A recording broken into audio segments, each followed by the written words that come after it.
dear students.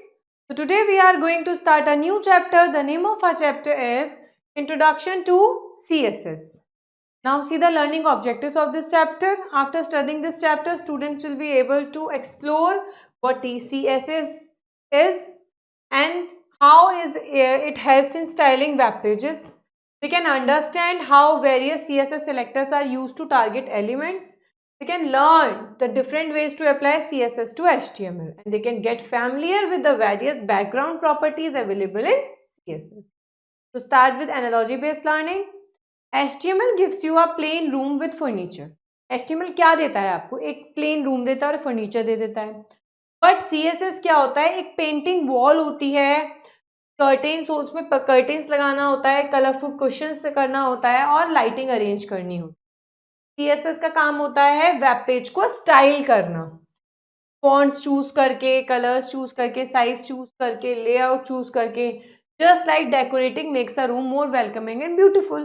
जैसे आप अपने रूम को डेकोरेट करके ब्यूटीफुल बना देते हो, ऐसे ही CSS क्या करता है HTML के अंदर उसको मोर अट्रैक्टिव बना देता है. So let's start with Spark Start. Materials needed: printed basic HTML page samples, color pencils, CSS styling cards. Instructions for the teachers is: set the scene, say this web page looks plain, let's style it up. Style करते हैं. Ask what colors or fonts make it more fun or serious. Choose a theme.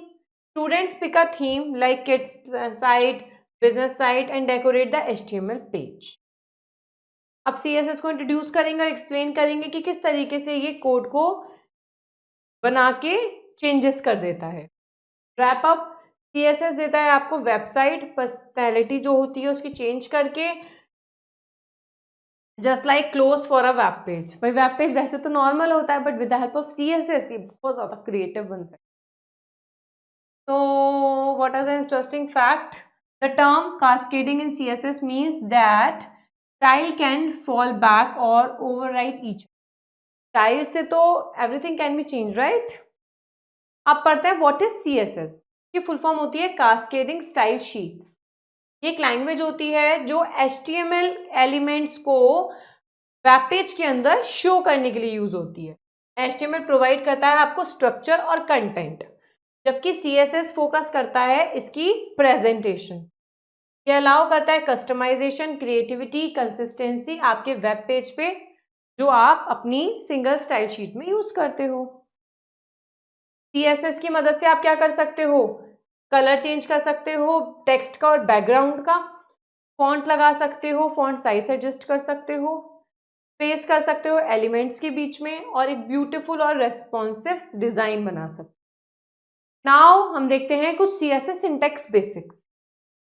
CSS use होता है simple structure made में. 3 की parts होते हैं इसमें. Selector होता है, प्रॉपर्टीज होती हैं और वैल्यूज होती है. जैसे कि selector, property 1 value 1, property 2 value 2. Selector का काम होता है HTML एलिमेंट को क्या करना? स्टाइल करना, स्टाइल्स चेंज करने, जो आप हेडिंग 1 div से कर सकते हो. प्रॉपर्टी रेफर करती है आपका जैसा भी आप चेंज कलर में चाहते हो, फॉन्ट साइज में चाहते हो. वैल्यू सेम नाम से क्लियर है. अगर आप कुछ प्रॉपर्टीज चेंज करना चाहते हो, उसकी वैल्यूज में कुछ चेंजेस लाना चाहते हो, तो आप वो वैल्यूज से करते हो. जैसे कि टी चेंज करा आपने, कलर रेड करा, टेक्स्ट अलाइनमेंट इसका जस्टिफाई करा, तो ये कोड अप्लाई होगा आपके कलर पे. रेड कर देगा सारे एलिमेंट्स को और अलाइन कर देगा इवनली लेफ्ट और राइट साइड. अब पढ़ेंगे हम सेलेक्टर के टाइप्स क्या क्या होते हैं. CSS selector determines which HTML element the style will apply to. CSS selector बताता है HTML में कौन सा स्टाइल लगेगा, अप्लाई होगा. There are different types of selectors for targeting individual. अलग अलग चीजों के लिए अलग अलग सेलेक्टर्स अप्लाई कर सकते हो. ग्रुप में भी चेंज कर सकते हो, सब एलिमेंट्स को भी चेंज कर सकते हो. जैसे कि है एलिमेंट सेलेक्टर. ये सेलेक्टर होता है, अप्लाई होता है HTML के सारे एलिमेंट्स पे, किसी भी पर्टिकुलर टाइप पे. जैसे कि इसका सिंटेक्स होता है ये. For example applying a style to H2 heading, मतलब आपने हेडिंग 2 की हेडिंग पे कुछ स्टाइल लगा दिया है, तो जितने वेब पेजेस आप बनाओगे हेडिंग 2 की पर्टिकुलर चीज पे चेंज हो जाएगा. जैसे कि मैं दिखा देती हूँ इसमें. H2 में आपने लगा दिया कलर नेवी, देखिए इस तरीके से आपका कलर आ जाए। All H2 tags will now appear in navy colour and bold font. अभी तक हमने कौन सा पढ़ा था? सेलेक्टर पढ़ा था हमने, एलिमेंट सेलेक्टर पढ़ा। अब हम पढ़ेंगे ID selector. ID selector target करता है सिंगल या फिर यूनिक एलिमेंट को। इसमें एक यूनिक चीज होनी चाहिए आपके पेज के अंदर। To select an element with a particular ID, उस एलिमेंट की एक पर्टिकुलर आईडी होनी चाहिए और आप ये वाला सिंबल यूज करते हो आईडी नेम आगे। देखिए इसमें इसका सिंटेक्स होता है ये। The following example illustrates the use of ID selector. अब देखो इसमें लिखा है ना, देखो आईडी यूज हो गया। मेन टाइटल का फॉन्ट साइज इतना करना है, कलर ब्लू करना तरीके से मेन का फॉन्ट साइज कर दिया चेंज और कलर ब्लू। नेक्स्ट आते हैं हम लोग क्लास सेलेक्टर पे। क्लास सेलेक्टर टारगेट करता है और स्टाइल करता है HTML एलिमेंट को जो किसी एक पर्टिकुलर क्लास के होते हैं, क्लास एट्रीब्यूट के होते हैं।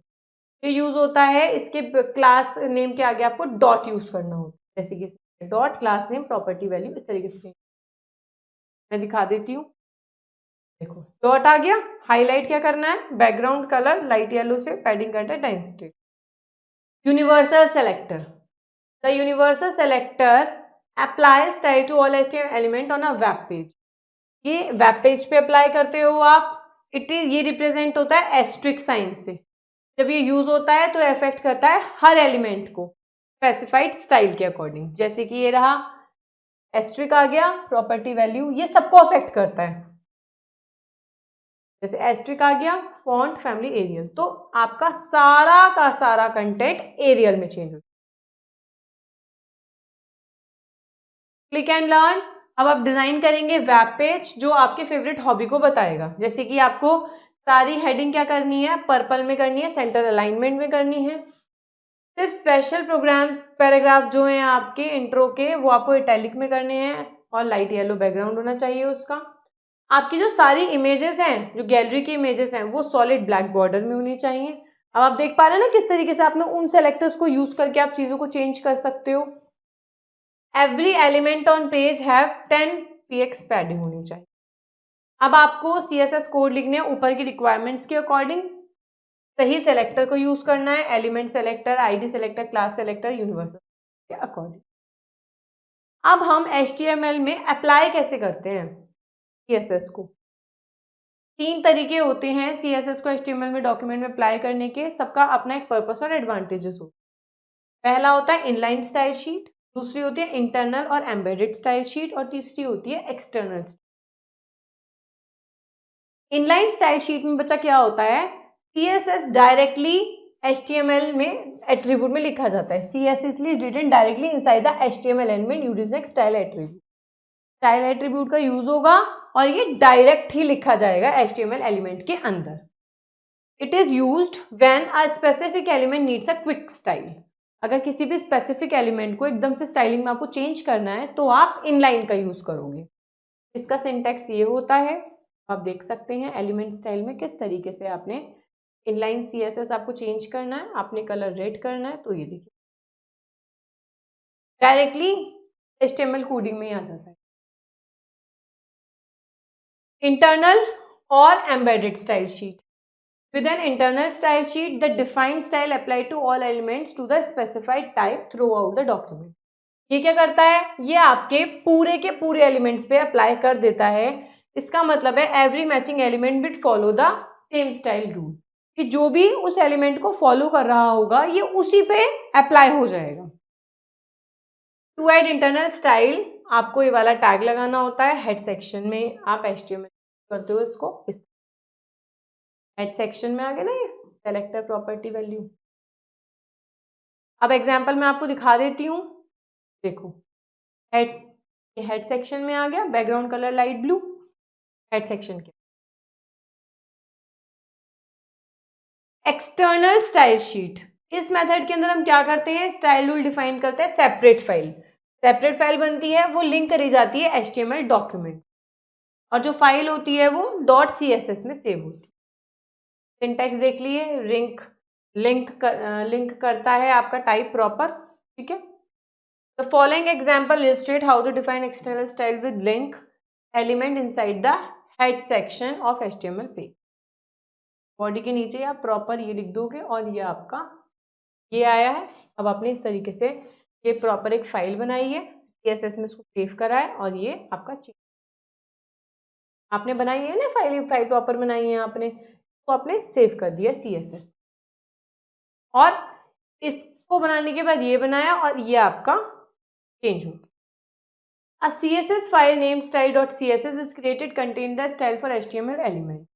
CSS फाइल का नाम जो CSS आप बंद करके बनाते हो वो आपका HTML एलिमेंट के अंदर कंटेन हो जाता है और ये फाइल आपकी लिंक कर जाती है HTML पेज से लिंक टैग के द्वारा। CSS background properties. CSS background properties are used to define the background style of HTML element. कि आपके HTML एलिमेंट का बैकग्राउंड कैसा होगा। की बैकग्राउंड प्रॉपर्टीज इंक्लूड, देखो पहला है बैकग्राउंड कलर, ये आपके बैकग्राउंड का कलर सेलेक्ट करता है एलिमेंट का। इसका syntax background colour colon colour का। बैकग्राउंड इमेज, बैकग्राउंड इमेज में क्या करेगा, एक इमेज सेट कर देगा जो बैकग्राउंड में आएगी, ठीक है। इसका सिंटेक्स ये रहा बैकग्राउंड इमेज और उसका URL, मतलब वो कहाँ से उठाई जाएगी। बैकग्राउंड साइज, ये कि आपका बैकग्राउंड का इमेज का साइज कितना बड़ा होगा, वैल्यू से। बैकग्राउंड रिपीट, कि आप डिटरमाइंस करेगा कि बैकग्राउंड इमेजेस रिपीट होंगी हॉरिजॉन्टली और वर्टिकली। काफ़ी बार आप वेबसाइट्स में देखते होंगे कि बैकग्राउंड में आपकी इमेजेस चेंज हो रही हैं, है ना। तो ये बताता है कि किस तरीके से ये चेंज होंगी। इसका सिंटेक्स है बैकग्राउंड रिपीट वैल्यू, रिपीट बता देनी है कि आपको कितनी बार रिपीट करनी है या नहीं करनी। सिंटेक्स आप देख सकते हैं तरीके से। मैं आपने प्रॉपर अपने बैकग्राउंड का इमेज डाला है URL के द्वारा।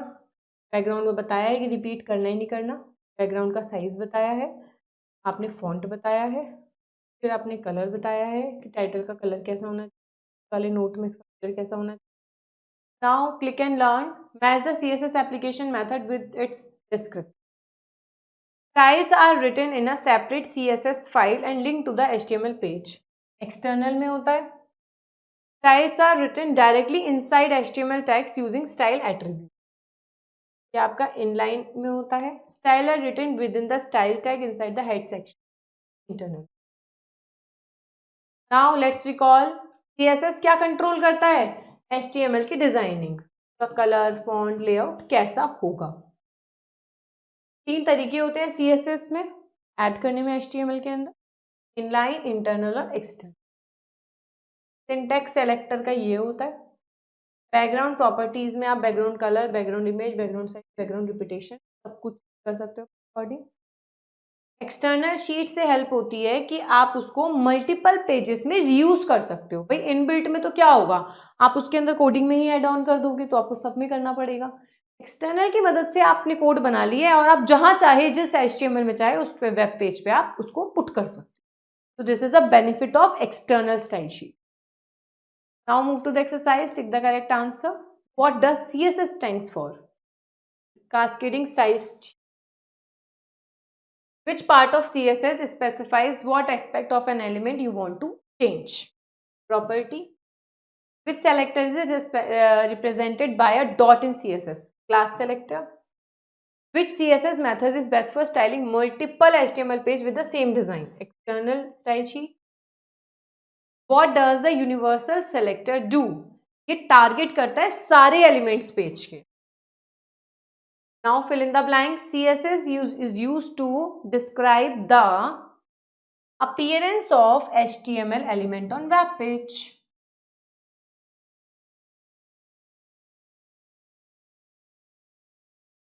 In CSS, dash symbol is used to select the element by their ID. The style tag for internal style sheet is placed inside the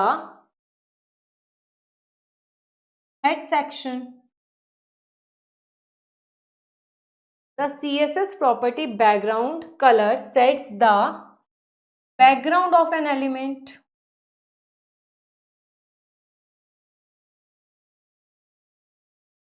The 3 main parts of CSS syntax are selector, property and value. Say true or false. Inline styles are written in separate .css file. False. The class selector can be used to style multiple elements with the same class name. True. The universal selector is represented by this symbol. True. In CSS, background repeat, no repeat will repeat the background image only horizontally. False. ये तो आप पे depend करता है कि आप vertically चाहते हो या हॉरिजॉन्टली चाहते हो. An ID selector can be used for multiple elements on the same page. So this is all about CSS. CSS क्या करता है? आपके HTML पेज को बहुत ज़्यादा अट्रैक्टिव और बहुत ज़्यादा ब्यूटीफुल बना देता है. So keep watching, keep learning and wait till my next video. Thank you.